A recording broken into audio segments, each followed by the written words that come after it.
Hello guys and welcome, I'm Xar and I'm finally back after a small pause resolving some personal matters. And today I want to talk about something very important and relevant to the moment, which is the Stop Killing Games initiative.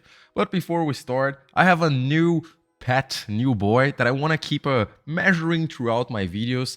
This little long boy here, his name is Toothless or Bangala in my language. And I hope we get along. If you want to see more of my little boy, you can always just go to my Twitch channel right down here. So the Stop Killing Games initiative started last year in 2024 by Ross Scott, which is a YouTuber since 2020. And he has been keeping updates on the initiative, on everything that's going on his own channel, which I'll be linking down below. The initiative was created last year by Ross Scott after the end of service of The Crew, the racing game by Ubisoft, where they just decided that the servers would be shut down and no one would have access to the game anymore. So, which is outrageous, right? And there has been a lot of misconception about the initiative itself, and I'm here to try and help clarify and make people understand what's actually been going on and what are the goals for this initiative. First of all, to try to explain this, I'm gonna use an analogy. Imagine you have yourself a DVD, right? Let's say you have the Lord of the Rings Blu-ray extended edition right in your couch, right in the shelf of your couch, right? And at one point, Warner Bros. Decided they just are not going to sell this DVD anymore. There's not going to be standard edition anymore, no more Blu-ray, you can't buy it anywhere. But at the same time, they either send you a letter or they send an agent to your house to destroy your copy. That's insane, right? Bro just knocks down your door, is like, yeah, here, so notice of discontinuement, no more Blu-ray version for Lord of the Rings. This is Jover, and we're gonna need you to destroy your own copy, and I need to see you destroy it. That's crazy, right? So that's basically what has been happening with some games nowadays. Why is this happening? So we don't really have any laws established on the type of ownership that we have nowadays with games. So back in the day, in let's say 2010, the 2010s, the 2000s, you would usually own a physical copy of a game, right? You would have a disc, you would have a cartridge, you would have some sort of medium where you had the game storage inside. And if you had the medium to play it through, let's say you have a PlayStation 2 and you have a PlayStation 2 disc, you just pop it inside of that bad boy and you can just play the game as much as you want, right? Even nowadays, if you still have the game, you pop it inside of your PlayStation 2. If it's working, you can just play that sad game. But now with the creation of a lot of this online and digital stores such as Steam, Epic, GOG is not the best example, but EA, Xbox, the type of ownership that we have changed. We don't really buy our games anymore, we license it. You can even see in your TOS that you are not buying games anymore. You don't own it, and they can terminate your license at any point in time, which means that if they want to end the service, or if they want to take your copy away from you, they can. You paid for it and they can just say, nope, you don't own it anymore, you're not going to play this game anymore, and that's done, right? That's crazy, right? There's no laws that protect us customers against these type of practices. We're basically living in this no man's land, and these corporations, these publishers, they are just taking advantage of this gray zone and predating on us. And the Stop Killing Games initiative is aiming to at least put a baseline so it can protect customers against these very aggressive and predatory practices. The whole idea is that the initiative wants these publishers and developers to provide an end of service plan, right? So just when they want this game to be over, when they want this live service game or this online game to be done, they don't want to pay for the server costs anymore, they can provide us with a way to keep playing that game, either through an offline play mode, or they can just offer us to to make our own private servers, right? You can that even is one of the big points against the initiative, either from intellectual property. To use an example, let's say Nintendo decides to discontinue a Mario game, but they have an end of service plan, and people would question, but are they not giving us the intellectual property to use Mario the way we want? And that's not exactly how it works, because if you have a game, that's not very different from playing that game offline, right? If you don't own Mario because you own a Mario game, and it won't change much from you from you still playing that game after it's dead, after the service has been discontinued, from when you played when the game was still being serviced, right? It's not like you can't access the files when it's serviced and when it's not being serviced.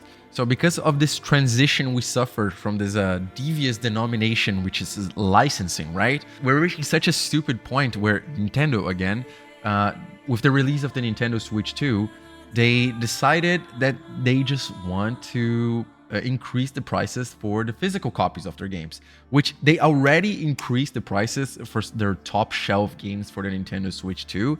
Right now, only with Mario Kart World, which is $80. Again, $80 for a game, which is wild, right? It's insane. But if you want to have the physical copy of Mario Kart World, you're gonna be paying $90 just to have that small cartridge. That's crazy. Instead of them having a cap of 80 and lowering it to 70 for the digital version and having 80 as the physical, no, they just decided, let's raise the bar for everything and fuck the consumers, right? That's it.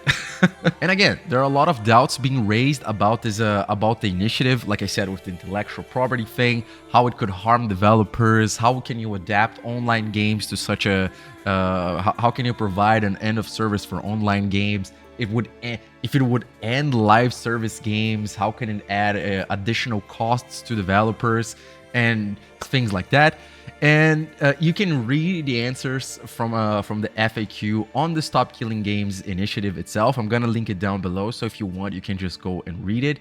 But to keep it short, it doesn't really harm any of those points that people have been raising, right? Because the whole idea is just for us to be able to keep playing the game after it's dead, discontinued, end of service, right? So if they don't want to pay, usually that's related to servers. They usually have to pay for servers to keep the game running, and people can connect to the server and have either their license validated by the server, so they know that that person bought said game, or so they can download updates or keep up with events that have been happening in the game.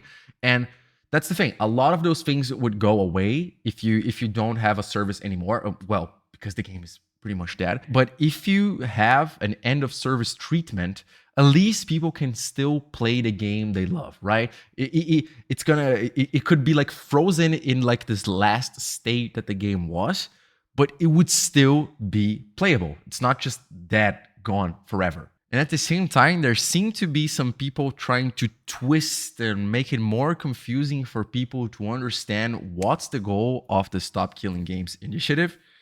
Like, for example, recently Ubisoft CEO Yves Guillemot, in a financial meeting, he said the following, which is bonkers. So he said, regarding the petition, we operate in a market, and whenever we release a game, we provide a lot of support for that game. We also provide a lot of service to make sure that the game is accessible and remains playable 24/7. So this is an issue that we've been dealing with. But the kind of issue is not specific to Ubisoft. All video game publishers are faced with that issue. You provide a service, but nothing is written in stone, and at some point, the service may be discontinued. Nothing is eternal. And we're doing our best to make sure that things go well for all players and buyers, because obviously support for all games cannot last forever. Which in itself is an empty answer. It just goes to show that they don't understand the goal of the initiative itself. It doesn't even seem like they took the time to read what the initiative is proposing, right? Even Ross Scott himself had something to say about this. Ubisoft has responded to stop killing games. I was not expecting that. It's a lot of misdirection. I'll try and speedrun this. Okay, this is irrelevant. We're aware of your terms. It's not yet determined if they're legal or not. This is also irrelevant. This part is true. This is a widespread problem in the industry. The only thing unique to Ubisoft is they're trying to get away with this crap as a French company. Okay, even the EU Commission wouldn't commit as to whether these types of games are services or not when asked. So he can call these games services, but legally they might not be. Services tell you when they end. And the endless support argument. Okay, I'm undecided. If this was a senior developer saying this, I would 100% call this misdirection. I mean, hey, this looks awfully similar to that comment from Video Games Europe about endless support. This could be the industry's new playbook. If they can pretend to not understand what we're asking for over and over again, maybe they're hoping that will change the narrative. However, this is a CEO saying this, so maybe he really doesn't know how these games work. Hey, if so, he wouldn't be the first CEO to not understand how his company's products work. And it just goes to show how devoid of any knowledge these CEOs go to answer any type of bullshit. You know, they're just throwing random shit in the fan and seeing if it sticks, right? Because that's not what it aims. We never want the publisher to give us endless, eternal support for any games. That's unreasonable. There are not enough servers to keep every single game running in this planet Earth, right? We just want to be able to keep playing that sad game. It's just like let's say for example, you have a book in your shelf that has been sitting there for like 20 years, or like your grandpa had a book from back from the 1800s that is still sitting there. If you want, you can just pick it up from the shelf and you can read that sad book, right? Which is not what's been happening with games. Like, let's say you have a game that has been sitting there for 15 years. If you grab that game, and it's a Ubisoft game, let's say, and you pop it in your PlayStation 2, PlayStation 3, let's say, PlayStation 4, and it might not be playable anymore just because the servers are down or they discontinued the service for that said game. So you paid for that piece of media, even though it was 20 years ago. You still paid for it. You own it, quote unquote, but you can't use it anymore. It's like someone going up to your house and just setting that book on fire, or I don't know, you have the book and someone just went over your house and just sprayed white paint all over the pages, so when you open the book it's just like white pages again.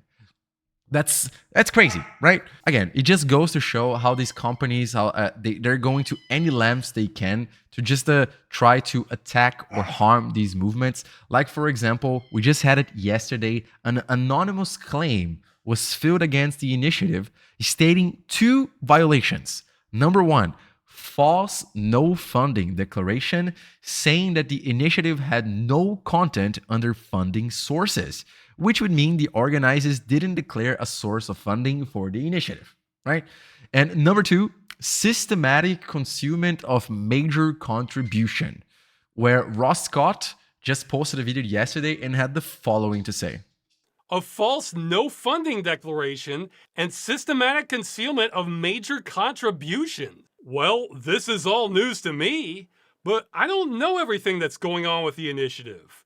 What's this about? Oh, it's about me. I'm the evidence, everyone. What do we have here? A quote, there have been many weeks on the campaign where I've been working 12 to 14 hours a day to keep things moving to get signatures. Damn straight I have, that is true. Media interviews identifying me as handling the standard day-to-day work of running the Stop Killing Games initiative and described as the primary strategic decision maker and public spokesperson throughout the campaign. Okay, this is reaching.